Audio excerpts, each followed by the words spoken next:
मैं उस माटी का वृक्ष नहीं जिसको नदियों ने सींचा है। बंजर मिट्टी में पलकर मैंने मृत्यु से जीवन खींचा है। मैं पत्थर पर लिखी इबादत हूँ, शीशे से कब तक तोड़ोगे, और मिटने वाला मैं नाम नहीं, तुम मुझको कब तक रोकोगे, तुम मुझको कब तक रोकोगे।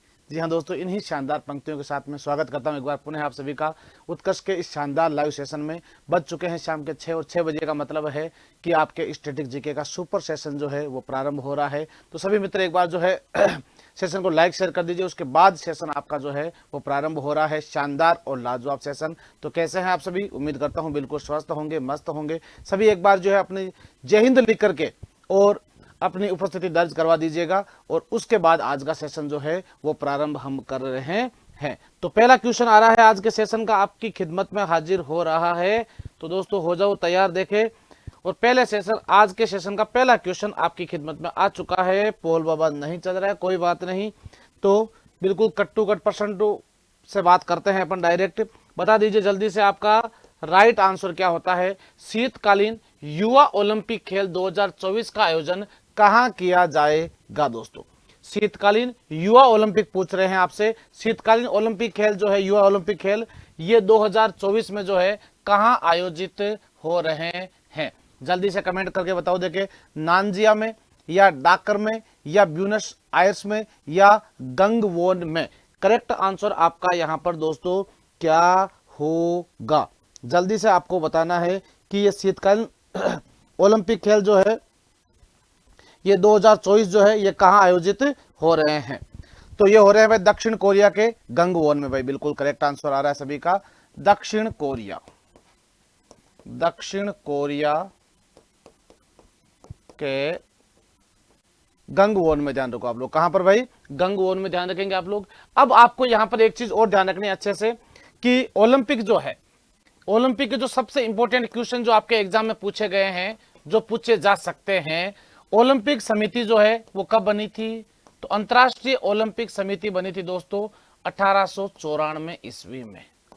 कब बनी थी? 1894 ईस्वी, स्विट्जरलैंड में मुख्यालय। ध्यान रहे आप लोग कि प्रथम ओलंपिक खेल कहां आयोजन हुए थे? प्रथम ओलंपिक, तो प्रथम ओलंपिक हुए थे 1896 ईस्वी में। आधुनिक ओलंपिक खेल जो प्रारंभ हुए थे कहां पर हुए थे भाई? एथेंस में। एथेंस इन यूनान। ध्यान रखें।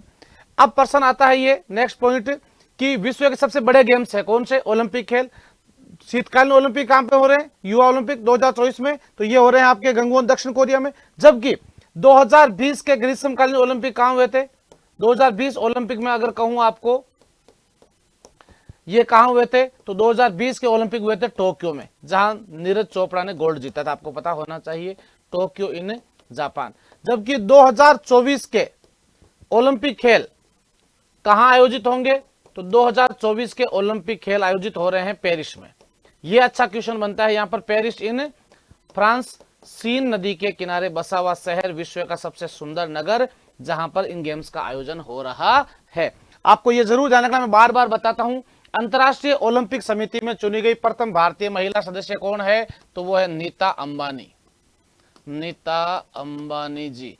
और ध्यान रखें कि राष्ट्रीय ओलंपिक समिति की प्रथम महिला अध्यक्ष कौन हुई है?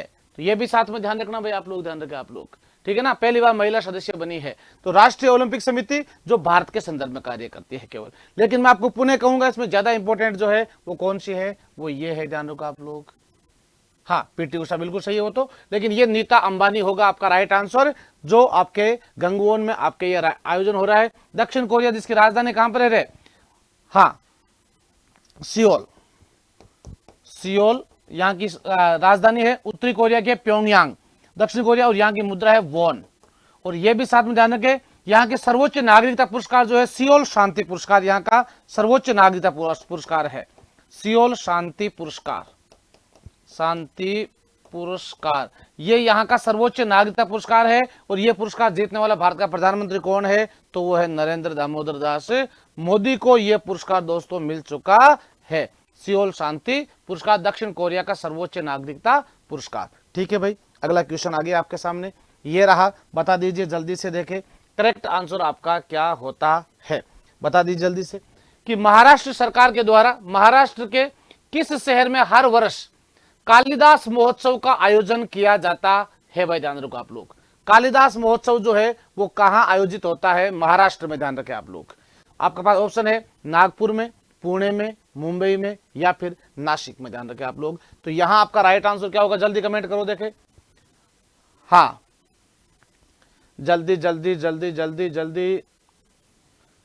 तो यहां आपका राइट आंसर हुआ भाई नागपुर, एक एक्यूरेट आंसर रहेगा भाई। ध्यान रखें आप लोग, राइट आंसर क्या रहेगा? नागपुर आपका महाराष्ट्र राइट आंसर रहेगा। नवंबर के महीने में, किस महीने? नवंबर के महीने में कालिदास महोत्सव यहां पर मनाया जाता है। कालिदास कौन थे भाई? ये तो सभी जानते होंगे। कालिदास जिन्हें भारत का शेक्सपियर कहा जाता है, भारत का शेक्सपियर, भारत का शेक्सपियर कहा जाता है। और कालिदास किसके दरबारी कवि थे? तो कालिदास दरबारी कवि थे भाई चंद्रगुप्त विक्रमादित्य, या चंद्रगुप्त सेकंड आप इन्हें कह सकते हो, विक्रमादित्य इन्हें कह सकते हो, क्योंकि विक्रमादित्य इनकी उपाधि थी। सबसे शक्तिशाली राजा विक्रमादित्य के रूप में 14 हुए थे कुल, उनमें सबसे शक्तिशाली यही थे, विक्रमादित्य की उपाधि धारण की थी इन्होंने।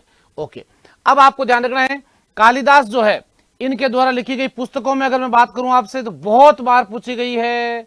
मेघदूत, ऋतुसंहार, बार बार लिखवाता हूं। क्यों लिखवाता हूं? क्योंकि एग्जाम में रिपीट होती रहती है। अभिज्ञान शाकुंतलम कितनी ही बार हो गई है? अभिज्ञान शाकुंतलम, मेघदूत, मेघदूत, मेघदूत लिखवा दी। ऋतुसंहार आपके कुमार संभव, कुमार संभव, रघुवंश तिलक, रघुवंश तिलक, मालविका अग्निमित्रम, मालविका अग्निमित्रम, मालविका अग्निमित्रम। तो ये सभी पॉइंट ध्यान रखेंगे, ये आपके कालिदास के द्वारा लिखी गई महत्वपूर्ण पुस्तकें हैं। और यहां आपको ध्यान रखना है महाराष्ट्र में ही मनाया जाता है शिवाजी महोत्सव। कौन सा महोत्सव मनाते हैं? शिवाजी और गणेश, गणपति बप्पा मोरिया गणेश महोत्सव, ये दोनों भी कहां पर मनाए जाते हैं? महाराष्ट्र में। और इनको शुरू किसके द्वारा किया गया था? ये किए गए थे शुरू बाल गंगाधर तिलक के द्वारा। कहते हैं कि क्रांतिकारी आंदोलन में लोगों को वहां पर क्रांति के लिए जागृत करने के लिए, इकट्ठा करने के लिए शिवाजी महाराज के नाम से और गणेश जी महाराज के नाम से महोत्सव शुरू हुए थे। और बाद में बड़े रूप आपके आज गणपति बप्पा मोरिया, ध्यान रखो आप, गणेश चतुर्थी का सबसे बड़ा पर्व यहां पर मनाया जाता है। किस दिन मनाते हैं? गणेश चतुर्थी के दिन यह महोत्सव मनाया जाता है। शिवाजी महाराज जो दोस्तों मराठा साम्राज्य के संस्थापक। और यहां आपका राइट आंसर क्या हो जाएगा भाई? नागपुर महाराष्ट्र, जहां से चुनाव लड़ रहे हैं कौन? नितिन जयराम गडकरी। आपको जानकारी के लिए बता देता हूं, अच्छे से ध्यान रखें। अगला क्वेश्चन आ गया है और ये देखो आपको दोस्तों, ये है आपके कालिदास घाट के नाम से, कालिदास स्मारक है, ये महाराष्ट्र में बना हुआ। कभी देखा है किसी ने कालिदास स्मारक? जो कहां पर है भाई? महाराष्ट्र, नागपुर में, जहां पर ये मेला भरता है। किस किसने देखा है जल्दी से बताओ। देखे, एक ध्यान रखो, मुंबई में इंडिया, आपके gateway of India, gateway of India, ये भी बहुत प्रसिद्ध है भाई। लेकिन इंडिया गेट कहां पर है? नई दिल्ली में है, ध्यान रखो आप लोग। तो बिल्कुल जो कभी जाओ तो जरूर देख के आना, आप भी कालिदास जी से मिलकर आना यहाँ पर। अगला क्वेश्चन आ गया, महात्मा गांधी के द्वारा 1930 ईस्वी में दांडी मार्च शुरू किया गया था। दांडी 1930 में शुरू किया गया था, कहां से शुरू किया गया था? जगह का नाम बताना है। साबरमती आश्रम से, दांडी आश्रम से, सूरत के आश्रम से या यरवद्दा आश्रम से।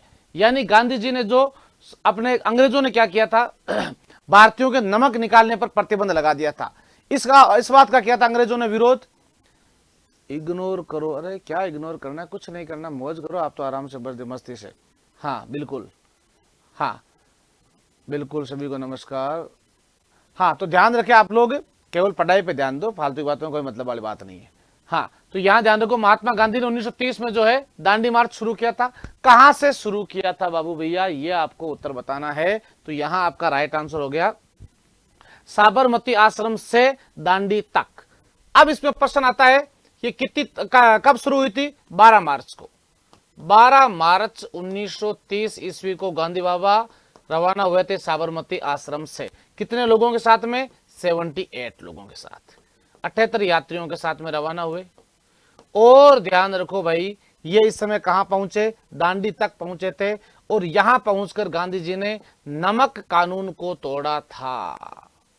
नमक कानून को तोड़ा, और नमक कानून तोड़ने के कारण गांधी जी को इस समय गिरफ्तार करके गांधी जी को डाल दिया गया था जेल में।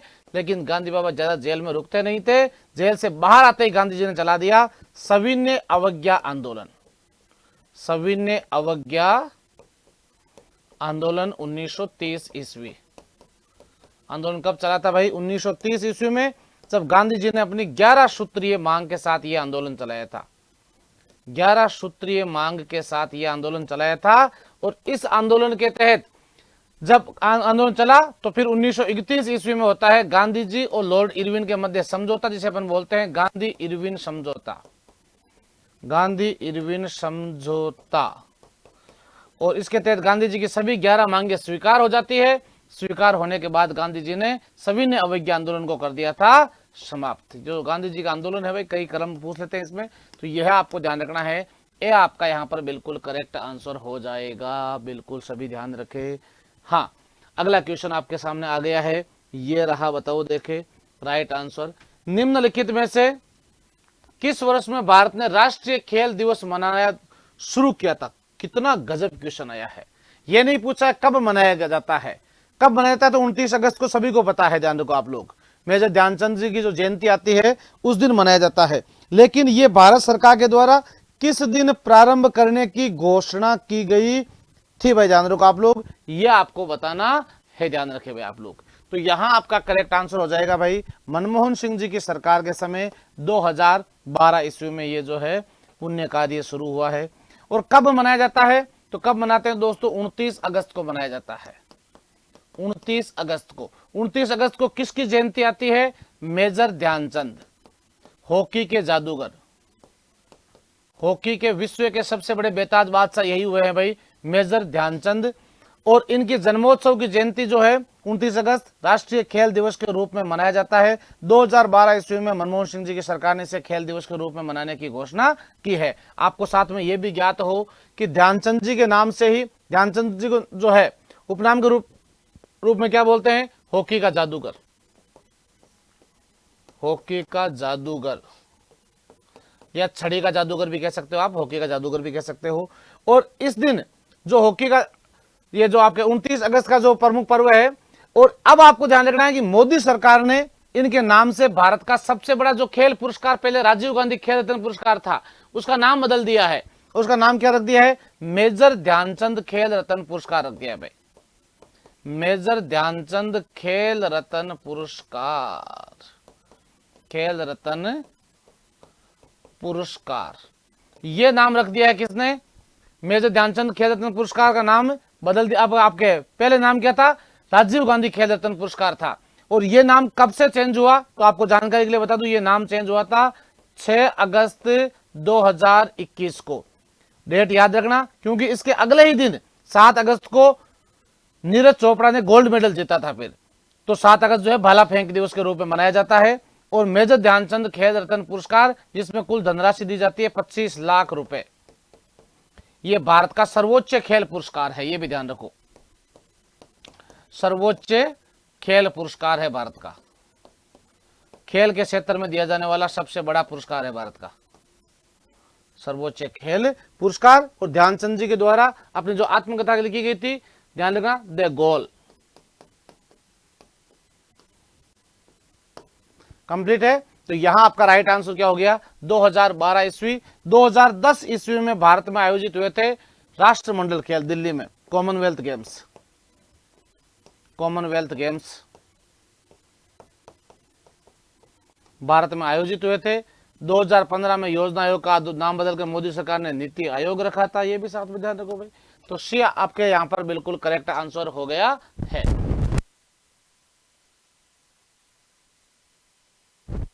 अगला क्वेश्चन ये रहा, भारत के संविधान के किस अनुच्छेद के तहत सरकारी बजट तैयार किया जाता है? भारत के संविधान में अनुच्छेद 101 में, अनुच्छेद 100, 109 या 112, किस अनुच्छेद के तहत जो बजट है वो बजट जारी किया जाता है। और संसद में बजट जारी करना, ध्यान रखो आप लोग, वैसे बजट जो है, ध्यान रखो आप लोग, बजट की परिभाषा जो है, भारतीय संविधान के किस अनुच्छेद के सरकारी बजट तैयार किया जाता है। ध्यान रखो बजट के प्रावधान वैसे 110 में है, लेकिन ध्यान रखो बजट यहां पर क्या है, तैयार किए जाने की अनुच्छेद 112 आपका यहां पर बिल्कुल करेक्ट आंसर होता है। ध्यान रखो भाई आप लोग। यहां आपको एक चीज थोड़ी सी ध्यान रखनी है, बजट कहां रखा जाता है, जब सेंट्रल गवर्नमेंट की बात कर रहा हूं मैं, संसद में बजट हमेशा, ध्यान रखो, लोकसभा और राज्यसभा 2 सदन है, किसके द्वारा रखा जाता है, भारत के वित्त मंत्री के द्वारा रखा जाता है। और बजट हमेशा, ध्यान रखो, ये चीज नोटिस करना अच्छे से और लिख लेना इंपोर्टेंट करके इसको, बजट हमेशा दोस्तों ध्यान रखो पहले लोकसभा में ही रखा जाता है। ध्यान रखें आप लोग, कहां रखा जाता है, लोकसभा में। राज्यसभा बजट को, यानी राज्यसभा जिसे अपन बोलते हैं धन विधेयक, ध्यान रखें आप लोग, क्या बोलते हैं अपन इसको, धन विधेयक का परिभाषा अनुच्छेद 110 में है, लेकिन 112 के तहत रखा जाता है। तो धन विधेयक हमेशा लोकसभा में रखा जाएगा। राज्यसभा धन विधेयक को अधिकतम कितने दिन तक रोक सकती है, जल्दी से कमेंट करो देखें। राज्यसभा धन विधेयक को अधिकतम कितने दिन तक रोक सकती है, यह आपको बताना है, क्योंकि आपको यह ध्यान हो अच्छे से कि राज्यसभा में पहले कभी भी धन विधेयक नहीं रखा जाता है। तो राज्यसभा अधिकतम धन विधेयक को 14 दिन तक रोक सकती है। भाई देखो, यहां जब पारित हुआ, यहां जब रखा गया, इसके बाद राज्यसभा में आएगा, राज्यसभा उससे कहेगी हाँ ठीक है तो ठीक है, राज्यसभा कहेगी भाई हमें ये मंजूर नहीं है तो भी वो मंजूर होगा, और ध्यान रखा वो कुछ नहीं कहेगी तो 14 दिन बाद में स्वतः ही मंजूर हो जाएगा। बस उनको तो बताना होता है ये बजट है आपकी बार का, बस बात खत्म। बाकी राज्यसभा का उसमें कोई रोल नहीं होता, क्योंकि सरकार हमेशा लोकसभा से चलती है विशेष रूप से। ऐसे में यह प्रश्न कई बार पूछा गया है कि राज्यसभा धन विधेयक को अधिकतम कितने दिन तक रोक सकती है, तो राज्यसभा धन विधेयक को अधिकतम 14 दिन तक रोक सकती है, लेकिन उसमें किसी तरह का कोई बदलाव नहीं कर सकती है। अर्थात आपका राइट आंसर क्या हो गया भाई, अनुच्छेद 112 आपका यहां पर बिल्कुल करेक्ट आंसर हो गया है। हाँ, और यह भी ध्यान रखें, आपके बजट को लेकर के जो वित्तीय वर्ष होता है, यानी 1 अप्रैल से शुरू होता है और 31 मार्च तक। ठीक है, नेक्स्ट प्रश्न आ गया भाई डी, आपका यहां करेक्ट आंसर हो गया। अगला प्रश्न ये रहा, निम्नलिखित में से किस आंदोलन के दौरान वंदे मातरम भारतीय राष्ट्रीय आंदोलन का शीर्षक गीत बना था। बहुत गजब सवाल है ये, लो मोस्ट कर देता हूं इसको मैं आपको। किस आंदोलन में जो है राष्ट्रगीत, राष्ट्रगान की बात नहीं कर रहा हूं, राष्ट्रगीत वंदे मातरम भारतीय राष्ट्रीय आंदोलन का प्रमुख शीर्षक गीत बन गया था। स्वदेशी आंदोलन जो गांधी जी के द्वारा चलाया गया था, चंपारण जो गांधी जी के द्वारा 1917 में, रोलेट एक्ट कानून के विरोध में जो चलाया गया था, या फिर असहयोग आंदोलन 1920। सबसे पहले तो आपको यह ध्यान रखना है कि असहयोग आंदोलन जो है ये कब हुआ था, 1920 ईस्वी में हुआ था।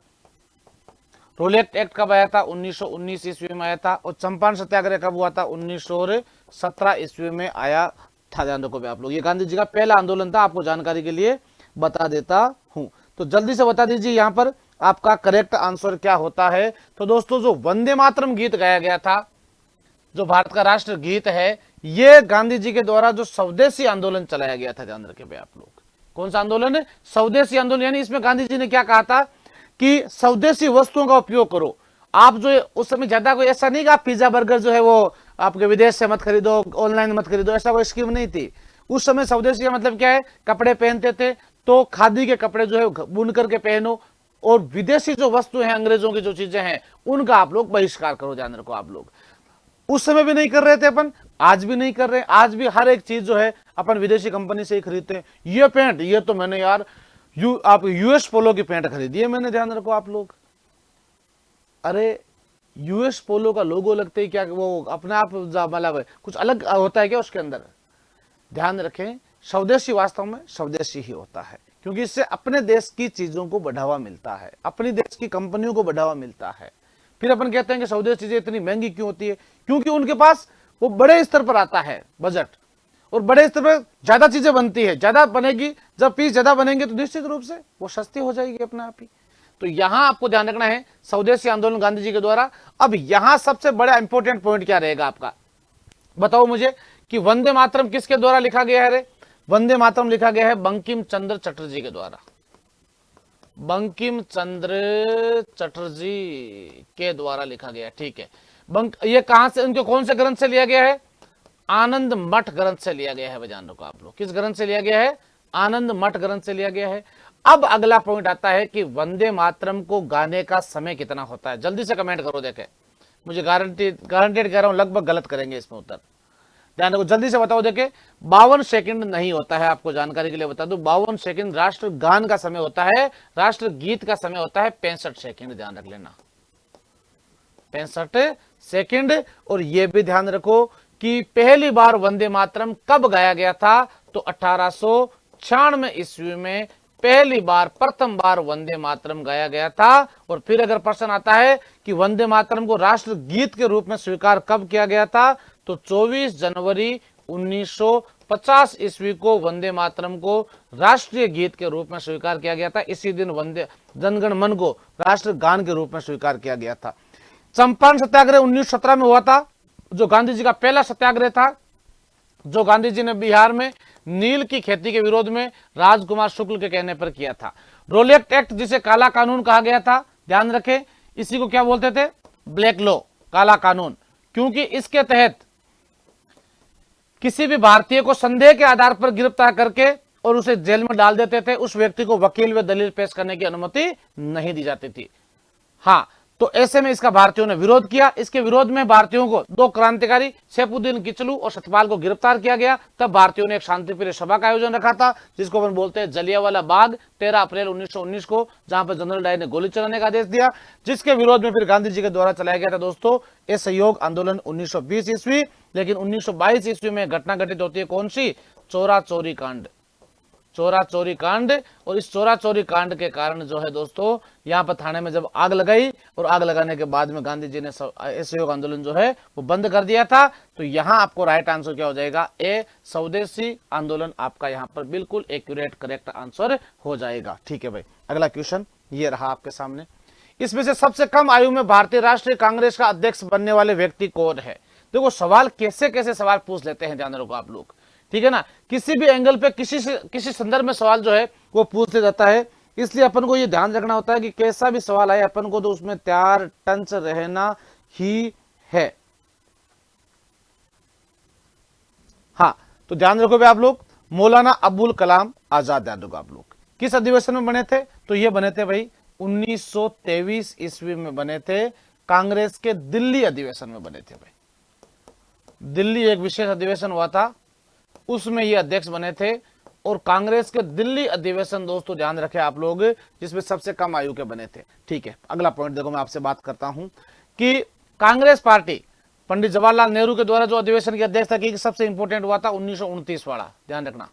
1929 कांग्रेस का लाहौर अधिवेशन हुआ था, लाहौर अधिवेशन हुआ था, जिसकी अध्यक्षता किसके द्वारा की गई थी? पंडित जवाहरलाल नेहरू। और इसमें पूर्ण स्वतंत्रता की मांग रखी गई थी, पूर्ण स्वतंत्रता की मांग।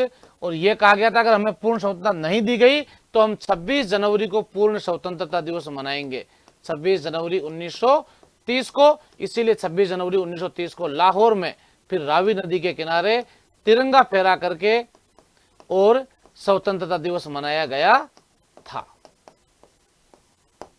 ठीक है, अब अगला प्रश्न आता है कि कांग्रेस पार्टी की स्थापना कब हुई थी? तो कांग्रेस पार्टी की स्थापना में कई बार आपको बता चुका हूं, 28 दिसंबर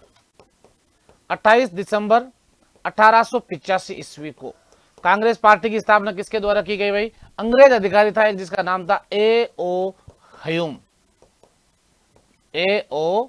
हयूम के द्वारा। ठीक है, अब कांग्रेस के प्रथम अध्यक्ष, ये कल या परसों आर्मी के एग्जाम में पूछा था, ध्यान रखें आप लोग, और ये फेवरेट सवाल है, लगभग कई बार एग्जाम में पूछा जाता है।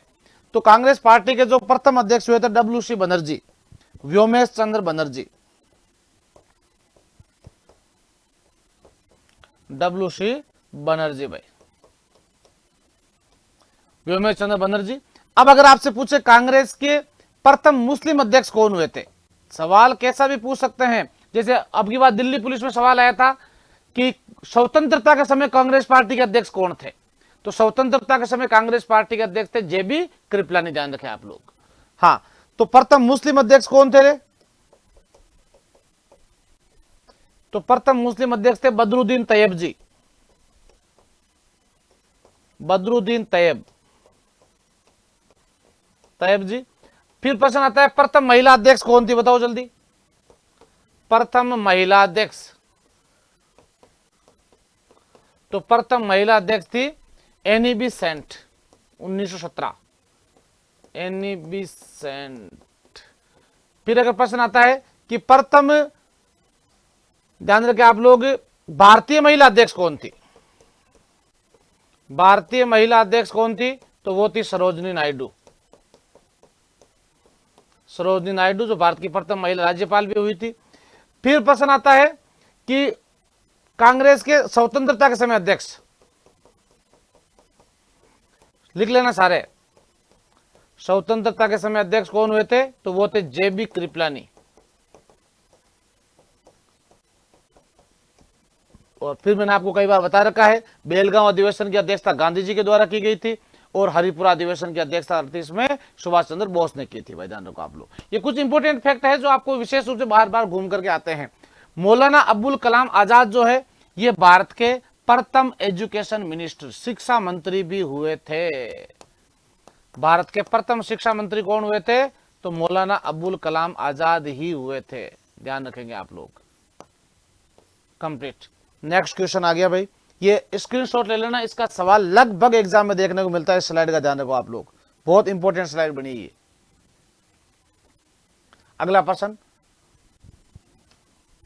सोनालिका, सुजाता, कल्याण सोना निम्न में से किस फसल की किस्में है दोस्तों, ध्यान रखो आप लोग। हाँ जल्दी से बता दीजिए, देखें करेक्ट आंसर आपका क्या है।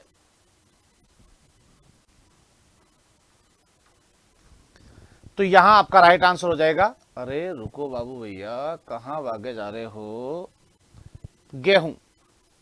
राइट आंसर आपका क्या हो जाएगा, गेहूं दोस्तों। और गेहूं रब्बी की प्रमुख फसल है, रब्बी की फसल है।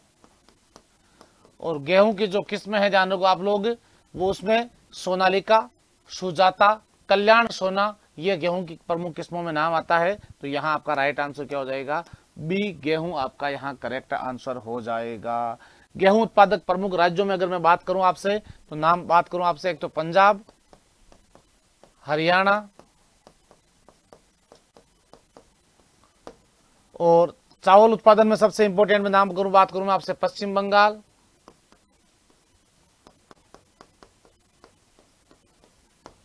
ध्यान रखें आप लोग। चाय में सबसे important Assam, Assam T cells company, पता है ना। हाँ तो यहां आपका राइट आंसर क्या हो जाएगा भाई, बी आपका यहां पर बिल्कुल करेक्ट आंसर हो गया है। तो अगला क्वेश्चन आपके सामने आ गया है, ये रहा, बताओ देखे, निम्नलिखित में से कौन सी झील श्री हरिकोटा द्वीप द्वारा बंगाल की खाड़ी से अलग होती है। श्री हरिकोटा द्वीप जो है भारतीय इसरो का जो है लॉन्चिंग पैड, ध्यान रखो आप लोग, हरिकोटा द्वीप द्वारा बंगाल की खाड़ी से अलग होती है। वेबनाड झील है, चिल्का झील है, या पुलिकट झील है, या दोस्तों कालीवली झील है, ध्यान रखो आप लोग। वेबनाड झील जो ध्यान रखो जहां से राहुल गांधी चुनाव भी लड़ रहे हैं, वेबनाड केरल से, ध्यान रखो आप लोग। या फिर चिल्का झील ओडिशा, जो भारत की सबसे बड़ी खारे पानी की झील है, आपको जानकारी होनी चाहिए। हाँ तो यहां आपका राइट आंसर क्या हो जाएगा,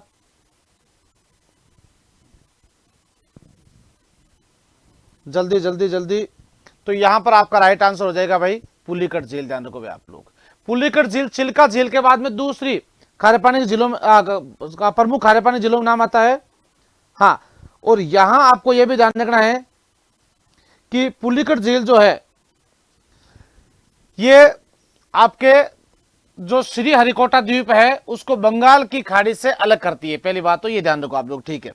हाँ आंध्र प्रदेश। और चिल्का झील जो है ये भारत की सबसे बड़ी खारे पानी की झील है, सबसे बड़ी खारे पानी की झील, सबसे बड़ी खारे पानी की झील कौन सी है, चिल्का झील ओडिशा। और इसके बाद में अगला पॉइंट आपको ध्यान रखना है कि भारत की सबसे बड़ी मीठे पानी की झील कौन सी है, मीठे पानी की झील, तो वो है वुल्लर झील, वुल्लर झील इन जम्मू कश्मीर। भारत की सबसे बड़ी कृत्रिम मीठे पानी की झील कौन सी है, तो कर्तरी मीठे पाली की है गोविंद वल्लभ पंत सागर, गोविंद वल्लभ पंत सागर झील। और सबसे ऊंची झील कौन सी है? सबसे ऊंची झील विश्व की टिटिका का है, जबकि भारत की सबसे ऊंची झील है चोलामू इन सिक्किम वाली। तो ये आपको दोस्तों ध्यान रखना होता है। तो यहां आपका राइट आंसर क्या हो जाएगा? पुलिकट झील आपका यहां पर बिल्कुल एक्यूरेट करेक्ट आंसर हो गया है। कंप्लीट। अगला क्वेश्चन आ गया भाई आपके सामने, ये रहा, बताओ देखे, हिंदुस्तान कॉपर लिमिटेड की स्थापना किस वर्ष में की गई थी और कहां की गई थी? यह भी आपको बताना है। 1972 ईस्वी में की गई थी, 1967 में, 1981 में या फिर 1963 ईस्वी में। हिंदुस्तान कॉपर लिमिटेड WCL की स्थापना दोस्तों किस वर्ष में की गई थी? बिल्कुल सभी का उत्तर तो मुझे दिख रहा है 1967 ईस्वी। आप लोग जो है उत्तर लिख रहे हैं, बहुत बढ़िया। हाँ, तांबा उत्पादन के लिए बिल्कुल सही है।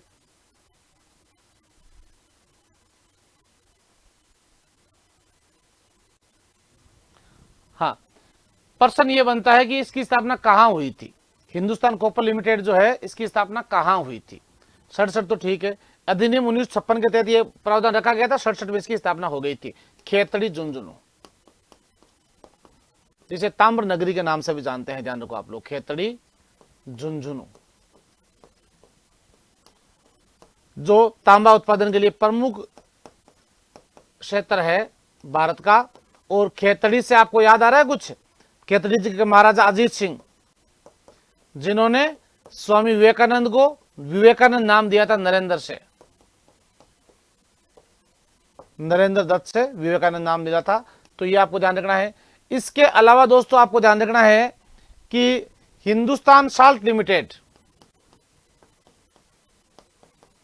हिंदुस्तान साल्ट लिमिटेड नमक, ये कहां पर है?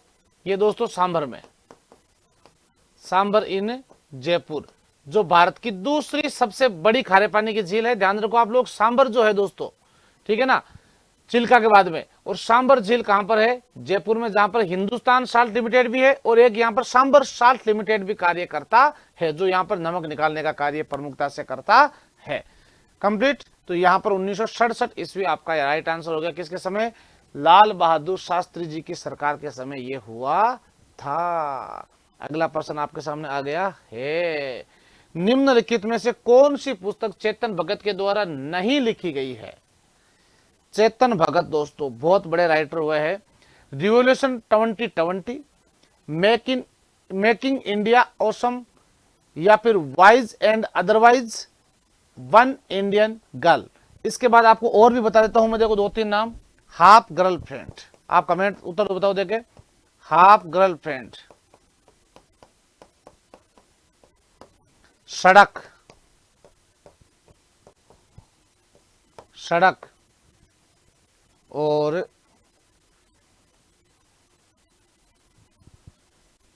यह भी ध्यान रखना चेतन भगत के द्वारा ही लिखी गई प्रमुख पुस्तकें है। तो अब आपको बताना है इनमें से कौन सी पुस्तक नहीं लिखी गई है। तो बिल्कुल वाइज एंड अदरवाइज जो है इनके द्वारा नहीं लिखी गई है। और वाइज एंड अदरवाइज किसके द्वारा लिखी गई है? यह लिखी गई है सुधा मूर्ति के द्वारा, सुधा मूर्ति के द्वारा, सुधा मूर्ति के द्वारा लिखी गई है वाइज एंड अदरवाइज। ध्यान रखो आप लोग। देखो करंटली पुस्तकों में अगर मैं बात करूं आपसे, तो एक तो मोदी वाली पुस्तकों का ध्यान रखो आप लोग, वांग मेहता, एग्जाम वॉरियर्स, ज्योतिपुंज, कर्म योद्धा, ये सभी जो है मोदी के द्वारा मैं कई बार बता चुका हूं आपको। इसके बाद में सबसे इंपोर्टेंट जो पूछ रहे हैं वो पूछे, एक तो द अमेजिंग अयोध्या, विशेष ध्यान रख लो, द अमेजिंग अयोध्या किसकी है? यह है नीना रॉय की, नीना रॉय की है। और एक ध्यान रखना, गोल्डन बॉय नीरज चोपड़ा। ये 2-3 एग्जाम में पूछ लिए पुस्तक, गोल्डन बॉय नीरज चोपड़ा, नीरज चोपड़ा, ये लिखी गई है नवदीप गिल के द्वारा, नवदीप गिल के द्वारा। दे गोल्डन बॉय नीरज चोपड़ा पुस्तक जो लिखी गई इनके द्वारा। तो यहां आपका राइट आंसर क्या हो जाएगा, wise and otherwise is C, यानी करेक्ट आंसर आपका हो जाएगा यहां पर। सभी मित्र अच्छे से ध्यान रखेंगे। अगला प्रश्न आपके सामने आ गया है, ये रहा, बताओ देखें। रऊफ एक लोक नृत्य है जिसका संबंध किस राज्य से है? भाई ध्यान रखो आप लोग, हरियाणा से है या पंजाब से है या राजस्थान से है या जम्मू कश्मीर से है? तो जम्मू कश्मीर से, बिल्कुल सही बात है आपकी। हाँ, सभी मित्र ध्यान रखें, रऊफ, हिक्कत और कूद नृत्य, हिक्कत एक साथ में ध्यान रखो आप लोग, और कूद नृत्य, ये सभी कहां के हैं? ये जम्मू कश्मीर के हैं, ध्यान रखोगे आप लोग। हरियाणा की है धमाल, हरियाणा वाले धमाल उड़ाते हैं भाई, धमाल, ध्यान रखोगे आप लोग। फागण, फाग, फाग नृत्य, ये भी यहां का है। पंजाब का बांगड़ा नृत्य, बांगड़ा नृत्य। और पंजाबी गीत जो ध्यान रखो आप लोग, अभी एक वो फिल्म आई है ना आपके, अमर सिंह चमकीला, मस्त फिल्म में, ध्यान रखना आप लोग, चमकीला चमक गया था एक ही शो में, ध्यान रखो आप लोग। और राजस्थान में ध्यान रखो, घूमर, कालबेलिया, तेहरे ताली, अग्नि नृत्य, कतरिया सर बीकानेर ना, अग्नि नृत्य। और इसके अलावा जैसे अपन बात करें तो शास्त्रीय नृत्य का, आपके उत्तरी भारत का एक बात तो शास्त्रीय नृत्य कथक नृत्य, जो राजस्थान और यूपी दोनों का प्रसिद्ध, ध्यान रखना आपको। हाँ, प्राचीन घराना तो जयपुर में था और नवीन घराना लखनऊ में है। बिरजू महाराज, भानोजी महाराज इसके प्रमुख कलाकार के रूप में जाने जाते हैं। तो यहां आपका राइट आंसर क्या हो जाएगा भाई, जम्मू कश्मीर आपका यहां पर बिल्कुल करेक्ट आंसर हो जाएगा। इसके अलावा मैं आपको दोस्तों बता देता हूं, जो ज्यादा पूछते हैं, एक तो यक्षगान, लिख लेना कहां का है, कर्नाटक का है। कथकली, मटकली और मोहिनी अट्टम, मोहिनी अट्टम दोनों ही कहां के हैं, केरल के हैं भाई, ध्यान रखो आप लोग। ठीक है, कुचिपुड़ी, ये तो मैं कई बार बता चुका हूं, इतनी बार बता दिए हैं। कुचिपुड़ी आंध्र प्रदेश, ध्यान रखो। बिहू असम है, सत्रिया असम में है, बिहू और सत्रिया नृत्य दोनों असम के हैं भाई, ध्यान रखो आप लोग। तो ये आपको अच्छे से ध्यान रखना है। इसके बाद में नेक्स्ट क्वेश्चन आ गया, निम्नलिखित में से कौन ग्रैमी पुरस्कार जीतने वाली भारत की पहली महिला थी भाई, ध्यान रखो आप लोग। प्रथम महिला जिसे ग्रैमी अवार्ड दिया गया था। ग्रैमी अवार्ड किस क्षेत्र का है? तो ग्रैमी अवार्ड है संगीत के क्षेत्र में दिया जाने वाला विश्व का सबसे बड़ा पुरस्कार, संगीत के क्षेत्र में। और यह संगीत की कुल 108 श्रेणियों में दिया जाता है। कितने श्रेणियों में दिया जाता है? 108 श्रेणियों में दिया जाता है संगीत की कुल। इसके बाद आपके पास ऑप्शन है मोनाली ठाकुर, पलक मुच्छाल या तन्वी शाह या नीति मोहन। जल्दी से बता दीजिए आपके यहां पर करेक्ट आंसर दोस्तों क्या होता है। तो तन्वी शाह को सबसे पहले दोस्तों ग्रैमी अवार्ड पुरस्कार से सम्मानित किया गया है। हाँ, जबकि अगर आपसे पूछे कि ग्रैमी अवार्ड से सम्मानित होने वाले पहले भारतीय कौन है, तो वो है पंडित रविशंकर। पंडित रविशंकर जी जो है वो ग्रैमी अवार्ड से सम्मानित होने वाले प्रथम। इसके बाद में है विश्व मोहन भट्ट, विश्व मोहन भट्ट, इनको भी, लेकिन प्रथम कौन है? पंडित रविशंकर। ध्यान रखो, प्रसिद्ध सितार वादक, प्रसिद्ध सितार वादक, भारत रत्न पुरस्कार सम्मानित पंडित रविशंकर जी। ठीक है ना। तो तन्वी शाह प्रथम महिला है जिसे ग्रैमी अवार्ड दोस्तों अंतरराष्ट्रीय स्तर पर संगीत के क्षेत्र का दिया जाने वाला विश्व का यह सबसे बड़ा पुरस्कार है। तो यह था दोस्तों अपना आज का सेशन। आपको कैसा लगा आप लोग कमेंट करके अपनी राय अवश्य दीजिएगा। आपके कमेंट में आपको रोज कहता हूं हमें एक नई ऊर्जा प्रदान करते हैं। और आपने लास्ट टाइम जो कमेंट किए थे, ठीक है, उनको भी मैंने अच्छे से देखा है और उनके ऊपर अमल भी किया है कि क्या क्या वास्तव में। हालांकि राय आपकी नहीं आती, आपके यही कमेंट है। बहुत शानदार सेशन, बिल्कुल आपका प्रेम स्नेह ऐसे बना रहे। और ध्यान रखें, आप अपनी राय भी अपना कमेंट्स के साथ साझा कर सकते हैं। और दोस्तों ध्यान रखना, इसको सेशन को अपन और अधिक जो है अच्छे से प्रस्तुत करें ताकि आने वाले एग्जाम के लिए बहुत ही कारगर सिद्ध हो ये सेशन। ऐसी कामना के साथ में आज के सेशन को अपन यहीं पर विराम करते हैं। मिलते हैं अगली क्लास में, तब तक दीजिए आप लोग मुझे इजाजत। मैं श्री चांद दोस्तों पुनः आप सभी का बहुत बहुत स्वागत और अभिनंदन करता हूं। जय हिंद, जय भारत, वंदे मातरम दोस्तों।